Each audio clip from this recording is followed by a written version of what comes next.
Lysera had never known what it felt like to be wanted. From the moment she came into the world, she carried a mark that set her apart from the others of her kind. Among the Kryn, bioluminescence was not only a natural trait but also a sacred one. Their patterns of glowing skin were seen as proof of balance, harmony, and strength. To be born with broken or uneven light was a shame, a stain that could never be hidden. Lysera's light was weak.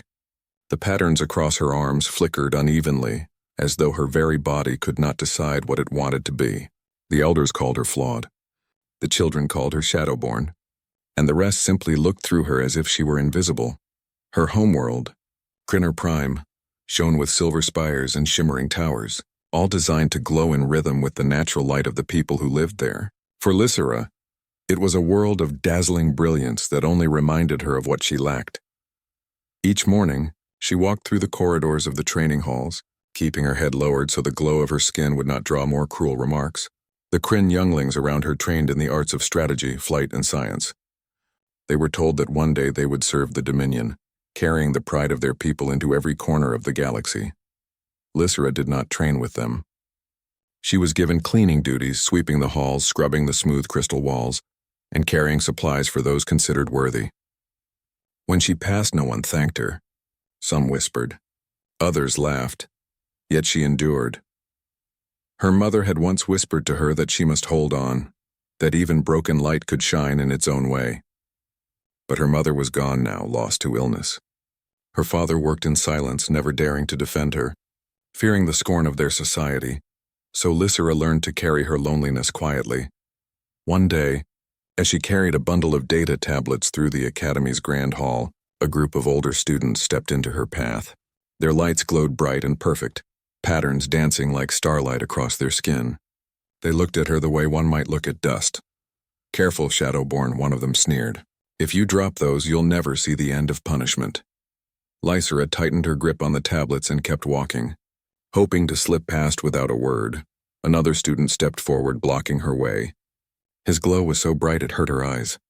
"Why do they even let you stay here? You don't belong in the halls of the Dominion. You're nothing." The word struck her harder than a blow. She kept her face calm, her voice quiet. "Please, I have work to do." The students laughed and let her pass, but the sting of their words followed her long after she was gone. She told herself she was used to it, that it no longer mattered. But deep inside, she wondered if they were right. Was she really nothing? When her tasks were done for the day, Lysera often retreated to the far edges of the city, where the towers thinned and the glow of the great halls faded.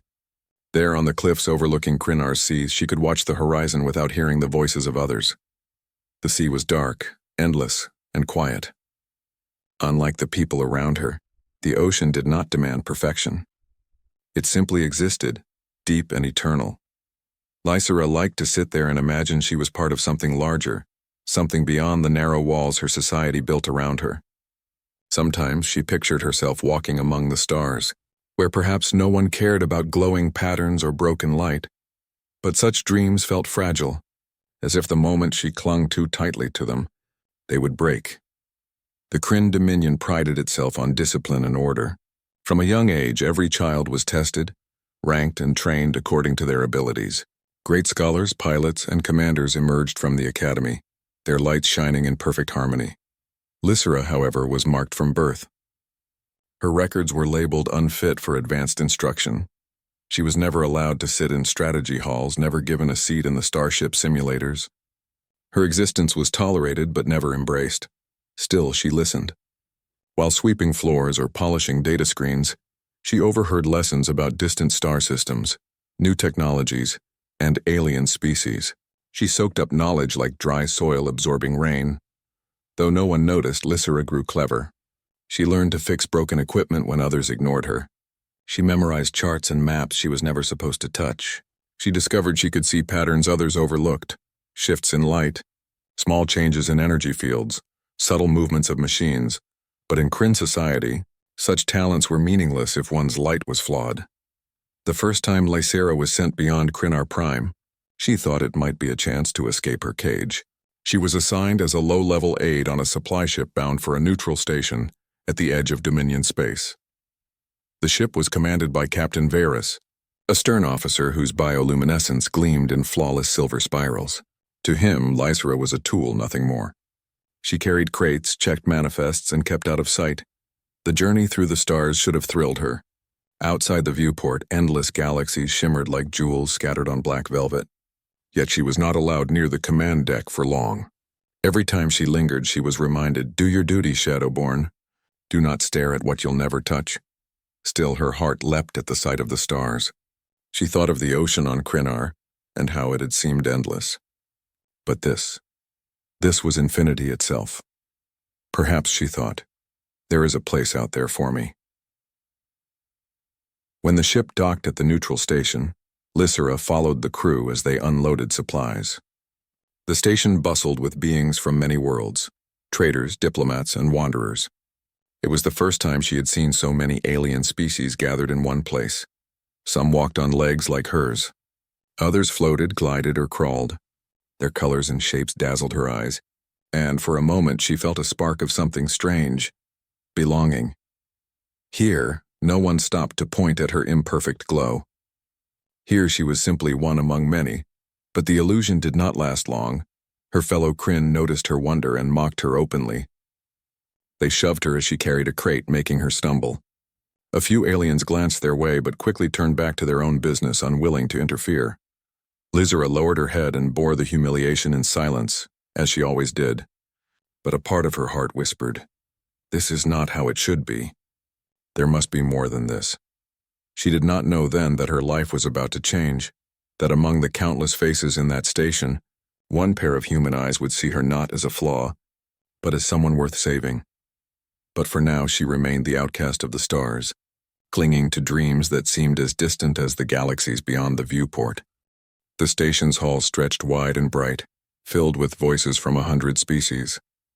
Lysera walked among them quietly, carrying her assigned crates one by one. To the others of her crew, this place was a routine stop, nothing more than trade and duty. But for Lysera, it was different. Every corridor she passed seemed alive. Shops lined the walls, selling glowing crystals, alien foods, and machines that hummed with strange power.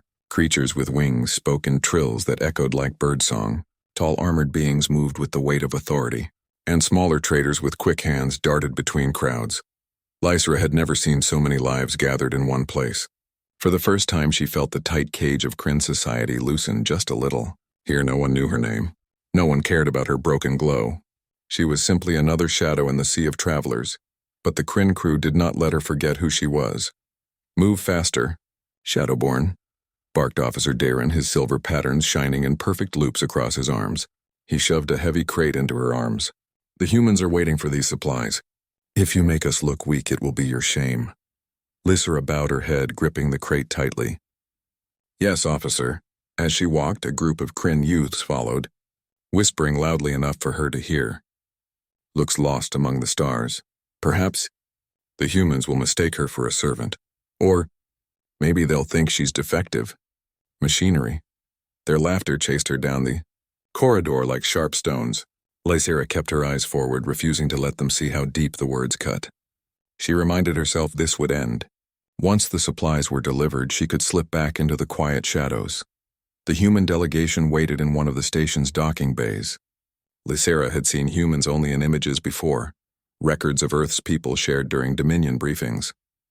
The Kryn considered them young and unpredictable, a species too new to the stars to be taken seriously. But when Lysera finally saw them, they were not what she expected. Humans looked plain at first glance, no glowing patterns, no shimmering skin, no grand armor.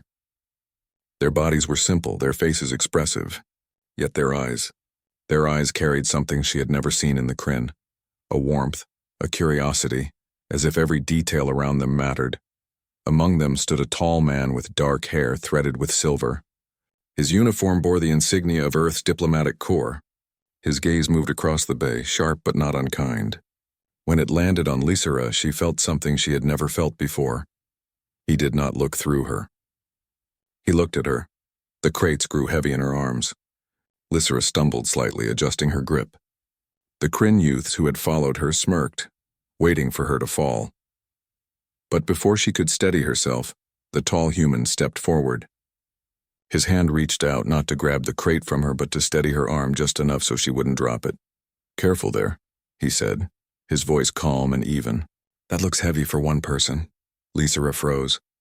No one had ever spoken to her like that, like she was a person, not a burden. I am fine," she whispered quickly, lowering her head. The human tilted his head, studying her for a moment. His eyes softened, but he said nothing more. Instead, he moved back to join his team. Lysra's heart beat faster.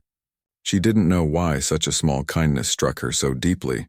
The delivery finished without trouble, though the Kryn crew made sure to take the credit for every task, pushing Lysra into the background.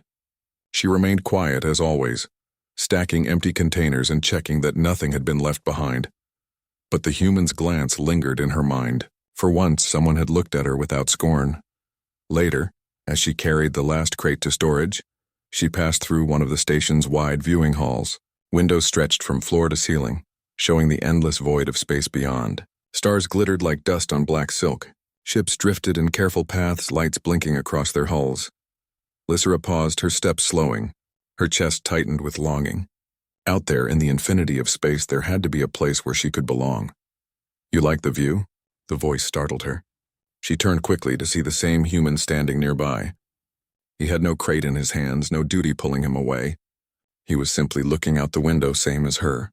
Lysra lowered her gaze immediately. "I should return to my duties." "Duties can wait a moment," the human said, his tone light. "The stars don't often stop for us, but we can stop for them." She hesitated. No Kryn would ever say such a thing. To them, beauty was only proof of order. But this man spoke as if wonder itself was reason enough.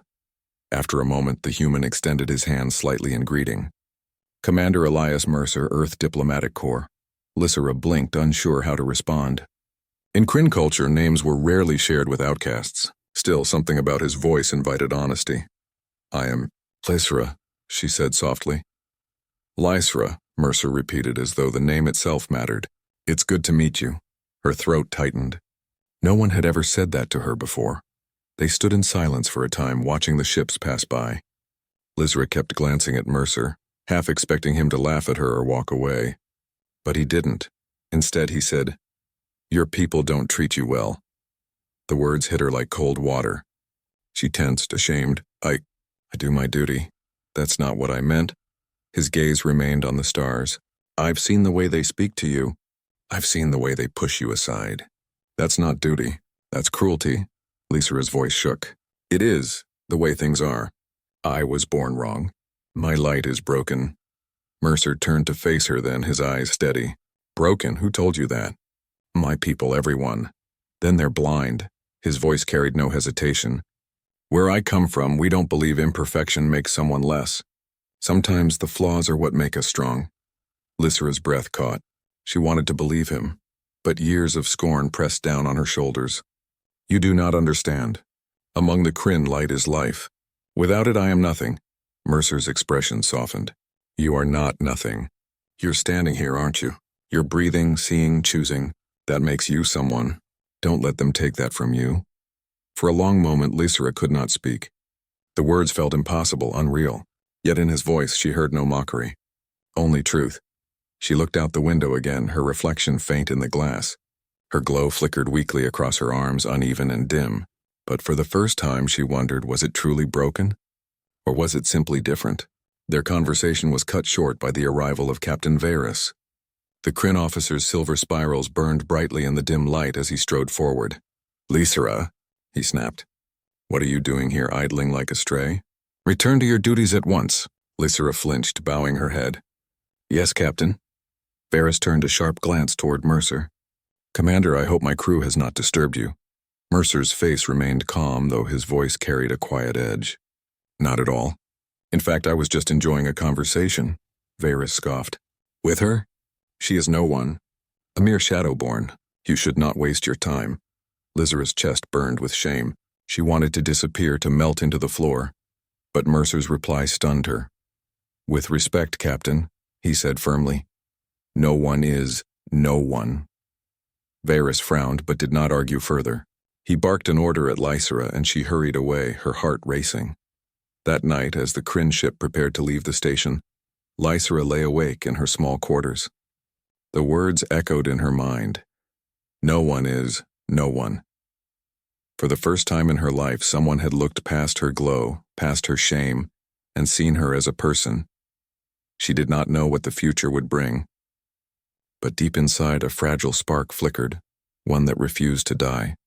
It was hope, and it had been given to her by a human stranger. The station hummed with its usual rhythm. Lights glowed along the wide corridors, engines thrummed deep within the walls, and the voices of countless travelers rose and fell like an endless tide. To most, it was just another day among the stars. But for Lysera, something was different. She carried crates from one bay to another, as she always did, but her thoughts were not on her tasks. They were on the words Commander Elias Mercer had spoken to her the day before. No one is no one. Don't let them take that from you. The words repeated in her mind like a song she could not silence. She had never been told such a thing. For her entire life, she had been taught she was nothing. Yet a human, a stranger, had looked at her and said otherwise. She wanted to believe him. She wanted to hold on to that fragile spark of hope. But doubt pressed down like a heavy chain. Could a single voice truly change the weight of years? Later that day, the station's alarm shattered the calm. A shrill siren echoed through every corridor. The walls lit up with warning lights, red, urgent, unblinking. The crowd of travelers froze, then burst into motion as a voice filled the air. Attention. Containment breach detected in reactor sector. All non-essential personnel evacuate immediately. Lysera stopped in her tracks, the crate in her hands forgotten. The words chilled her blood. A reactor breach meant disaster. If the energy core collapsed, the station could be destroyed. Kryn officers rushed past her, shouting orders to one another. Panic spread quickly among the civilians, many running toward the evacuation docks. But Lysera did not move. Somewhere deep inside, a strange calm spread through her chest. She could feel it, the subtle flicker of energy shifts in the air. Her weak glow shimmered faintly across her arms, reacting to the unstable power. She could sense where the danger was building. Lysera. Officer Darren's voice cut through the noise. He grabbed her arm sharply. What are you doing standing there? Get to the docks with the others. Lysera's eyes turned toward the reactor sector. The breach. It's not stable. If no one seals the auxiliary vents, the overload will spread. Darren scoffed. You know nothing. Stay out of the way before you make things worse. He shoved her aside and ran off with the others. Lysera staggered, but her eyes remained fixed on the corridor leading to the reactor. She could almost feel the path, the way the unstable currents pulled and twisted. She knew what would happen if no one acted, and she could not walk away. The closer she came to the reactor sector, the louder the alarms screamed. Engineers and guards rushed past her, some carrying tools, others shouting commands. Smoke drifted through the halls as sparks flew from ruptured panels. She reached a control room where a small team of technicians argued over flashing screens. None of them noticed her at first. The vent locks aren't responding, one shouted. If we don't redirect the flow, the core will collapse in minutes. Another cried. Lysera's eyes darted to the screens. Streams of data filled the panels, unreadable to most. But she had studied such codes in secret, memorized them while cleaning the academy halls. And now they made sense to her. The third conduit, she said suddenly, her voice trembling. It's blocked. If you open the auxiliary valves in sequence, 2, 4, then 6, it will balance the flow. The engineers turned to stare at her, shock written across their glowing faces. You? One sneered. You're no technician. You're nothing. Get her out of here, another barked. But before they could push her away, another voice entered the room. Wait. Commander Mercer stepped through the doorway, his eyes sharp, his presence steady. What did she say? Lysera froze, afraid she had spoken out of turn. But Mercer looked at her with the same calm respect he had shown before. She swallowed hard. The conduits. If they open the wrong ones, the pressure will collapse the chamber. But if they open them in sequence, the energy will flow evenly. I can guide them. The technicians laughed bitterly. Ridiculous. She's a Shadowborn. She knows nothing of such systems. Mercer's gaze did not waver.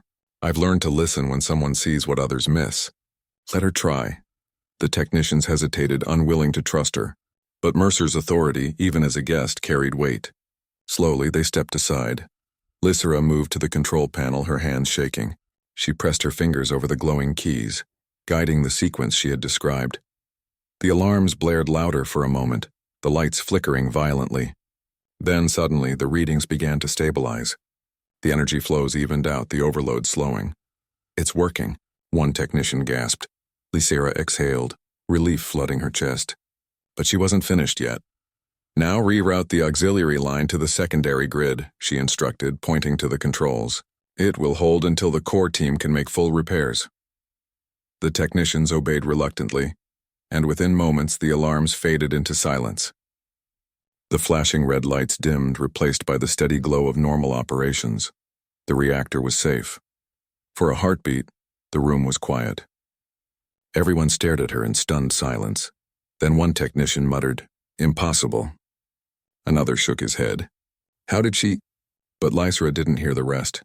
Her heart pounded, her weak glow shimmering faintly across her arms. She had done it.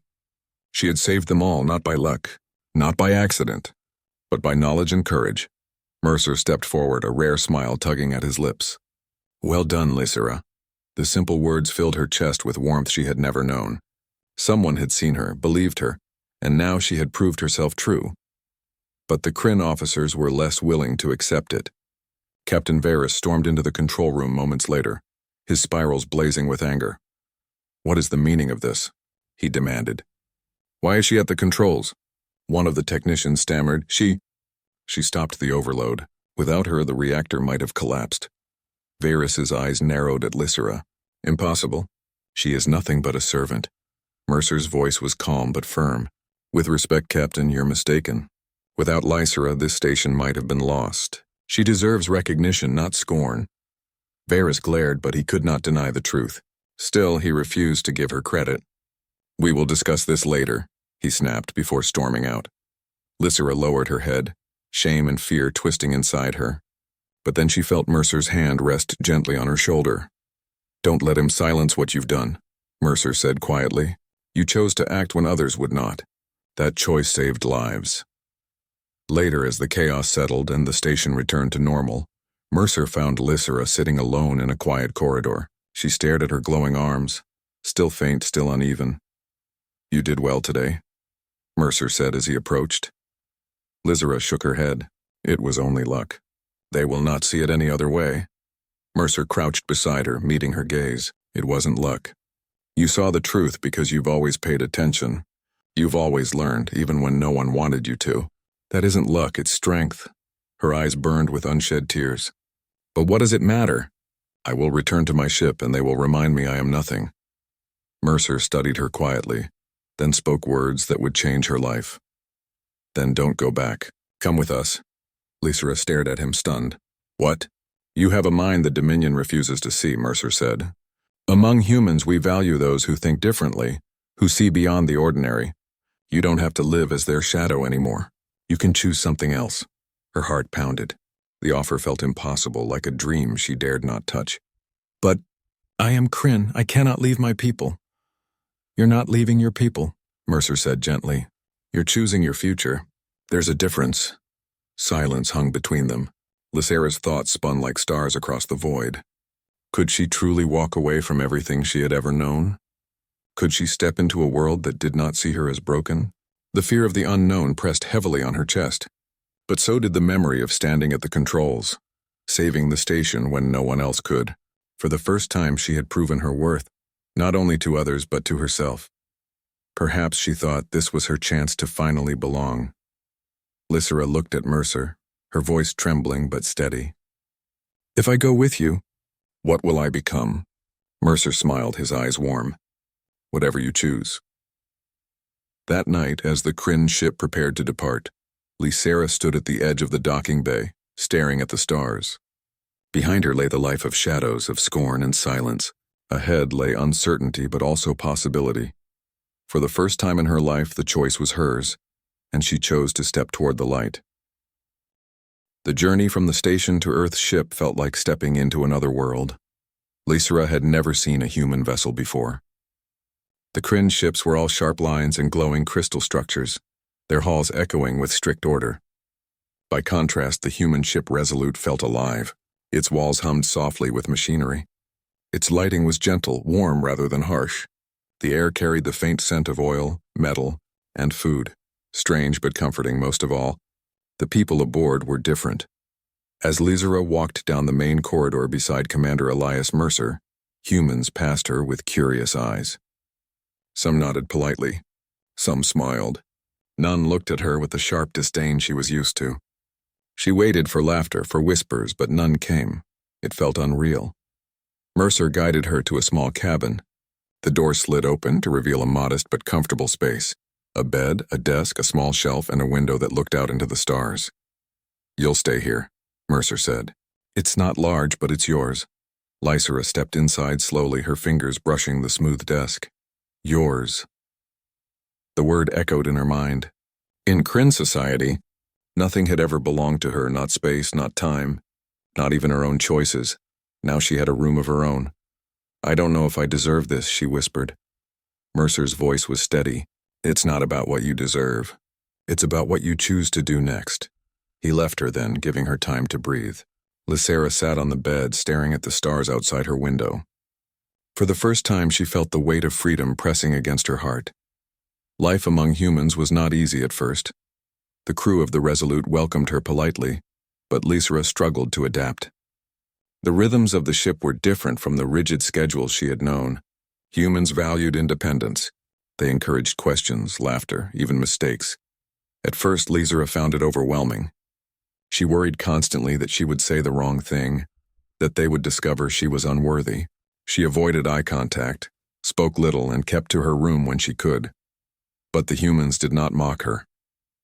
One morning in the cafeteria, a young officer named Elena Soto placed a tray of food across from Lysera and sat down without asking. "You don't eat much," Elena said, her tone casual. "Try this pasta. It's a human favorite." Lysera hesitated. I should not take what is not mine." Elena laughed lightly. "It's yours if it's on your tray." "That's the rule." Lysera tasted the strange noodles.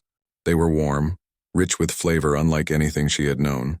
She blinked in surprise and Elena grinned. "See? Told you."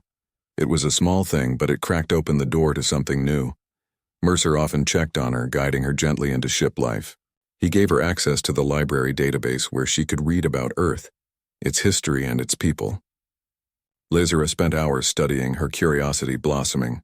She learned of Earth's struggles, wars, mistakes, conflicts, and also of its triumphs: art, music, discovery, exploration. Humans were not perfect, but they celebrated difference rather than crushing it. One night she sat with Mercer in the observation deck, watching Earth's records of old music videos. "Why do humans sing?" she asked softly.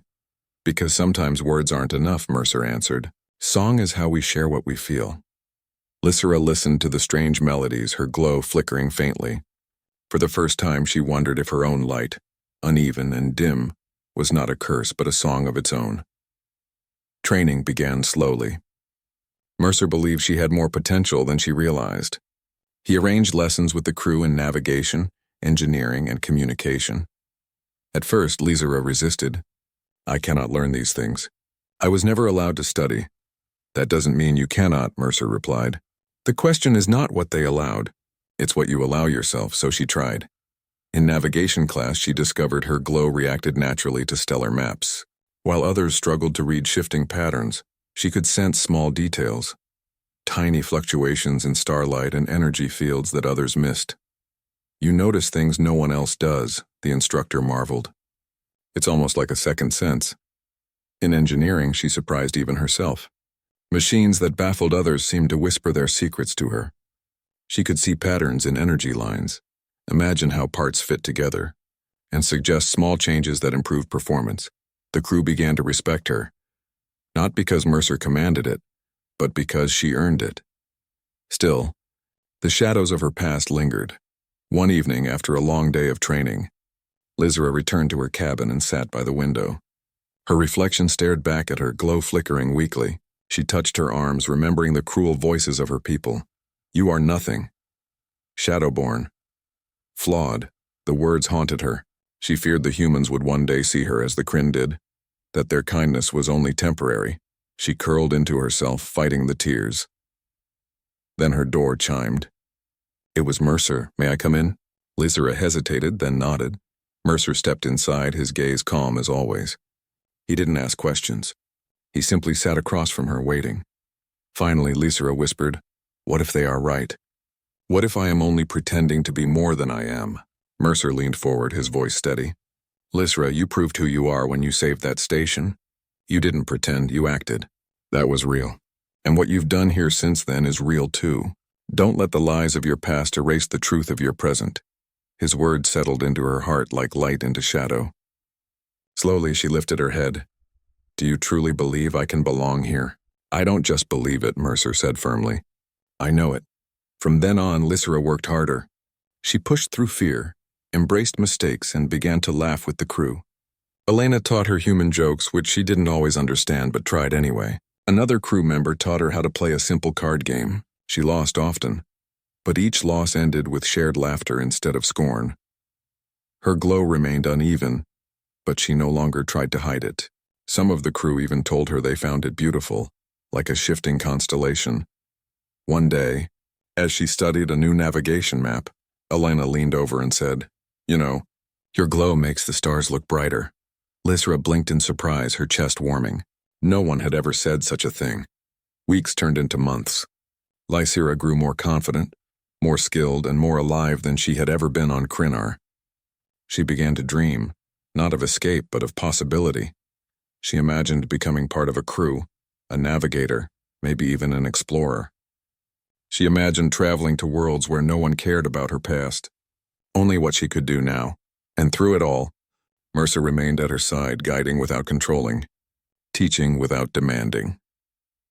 One evening, as the ship glided through quiet space, Lysera stood on the observation deck with him once more.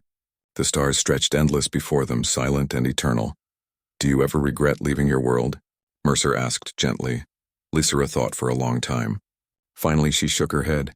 "No, because for the first time, I am more than I was. I am more than nothing." Her glow shimmered faintly, uneven but steady. For once, she did not hate it. She accepted it as part of herself. Mercer smiled. "Good, because you're just getting started." The next day, a message reached the Resolute from Prime. The Dominion faced a threat greater than they had ever known, a danger spreading through the galaxy, one their rigid systems could not overcome. The Kryn were calling for aid, and Lysera, the outcast they had once scorned, felt the weight of destiny pressing on her shoulders, for she was no longer the shadow-born child they had left behind. She was becoming something more.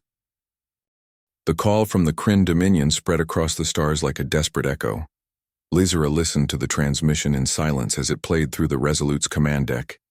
The voice of the Kryn High Council trembled with urgency. "To all allied vessels, a new enemy threatens the Dominion. A living storm spreads across our borders, consuming stations, silencing colonies. We cannot contain it. We request aid." The crew exchanged uneasy glances. The Kryn were proud, rarely asking for help. For them to send such a message meant the danger was great.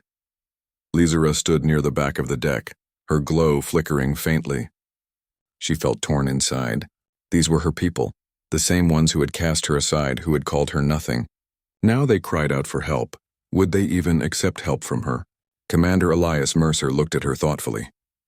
"What are you thinking, Lysera?" She hesitated. "They never wanted me. They said I was worthless. And now they need someone. It feels strange." Mercer nodded slowly. "Strange, yes. But you're not the same as when you left. You've grown. You've become more. The question is, what do you want to do?" Lysera's chest tightened. She could walk away. She could ignore their plea and remain safe among humans. But something deeper stirred within her.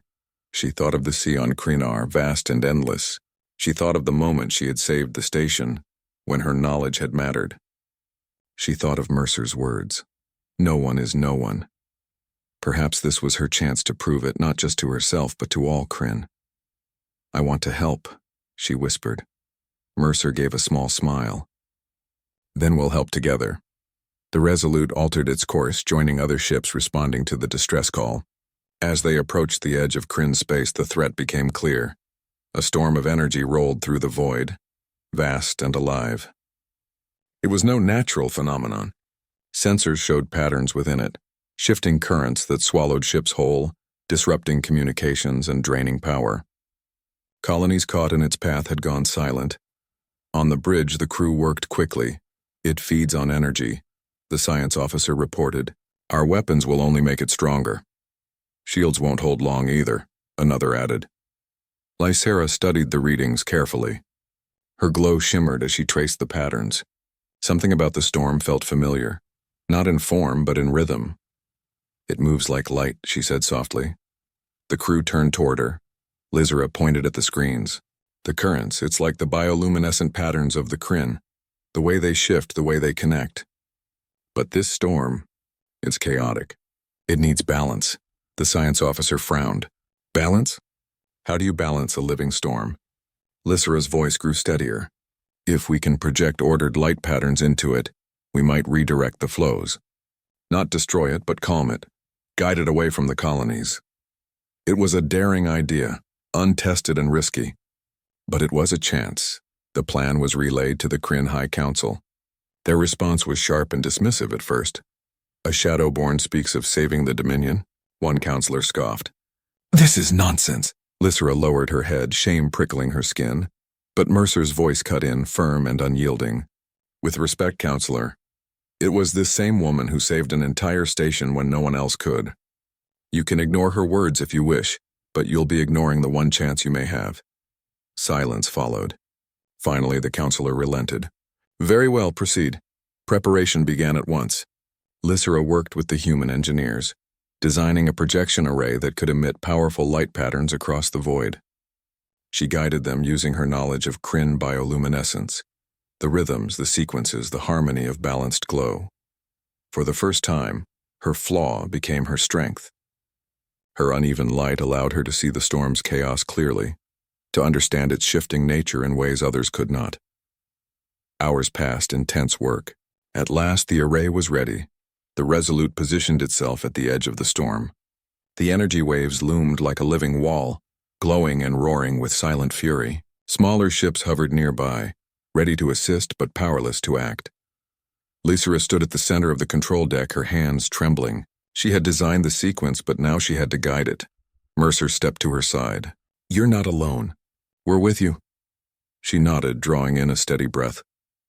The array activated. Beams of ordered light burst into the storm, weaving across the currents in carefully measured patterns. At first, the storm resisted, swirling violently against the intrusion. Alarms blared as energy readings spiked. Lysera focused, her glow flickering in rhythm with the array. She could see the flows shifting, sense where the balance faltered. Adjust sequence 4, she called. Add resonance to channel 2. The crew obeyed her commands without hesitation. Slowly, the storm began to change. Its wild surges softened, its chaotic currents bending toward the ordered light.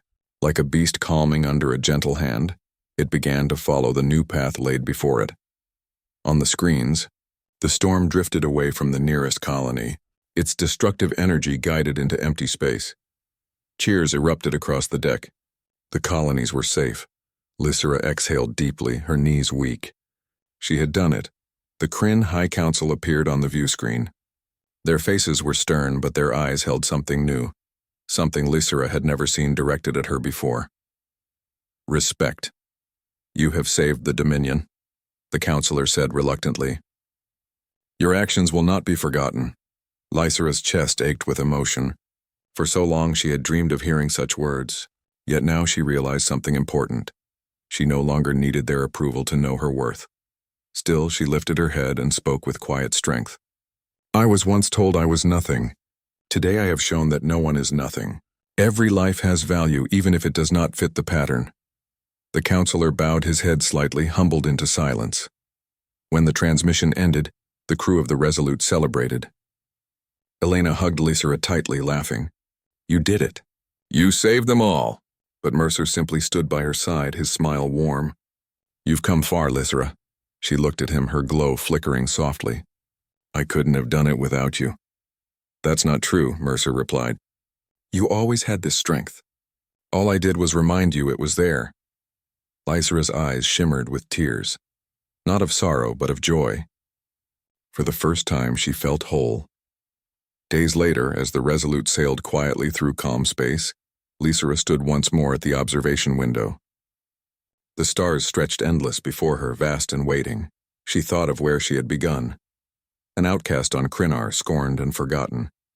She thought of the station, of Mercer's kindness, of the choice she had made to step into a new life. And now she thought of the storm she had calmed, the lives she had saved. She was no longer the girl of broken light. She was Lysera, navigator, learner, protector. Her glow flickered unevenly across her arms, imperfect and unique. She smiled at it, no longer ashamed, because this was her light. And it was enough. Mercer joined her at the window. They stood in silence, watching the stars. "Where will you go now?" he asked gently. Lysera's eyes shone with quiet determination. "Wherever the stars lead. There is more out there than I ever dreamed. And I want to see it all." Mercer nodded. "Then let's see it together." The Resolute drifted onward into the unknown, its path lit by countless stars. And in its heart stood Lysera, once treated as nothing, now shining as proof that every life, no matter how small or broken it seems, can become something greater. She had been given a new life, but more importantly, she had chosen it, and that choice made her light brighter than ever before.